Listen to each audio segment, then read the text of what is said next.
咳嗽咳痰总不好，简单4味药调理。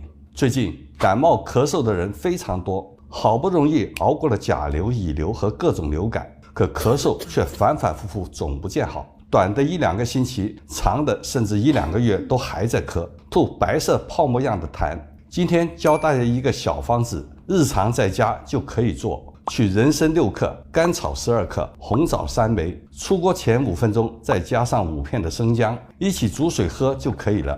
它是药王孙思邈的名方生姜甘草汤，可以散寒化饮、补脾益肺。像这种反反复复的咳嗽、咽痒咳白痰的人，不妨试一试。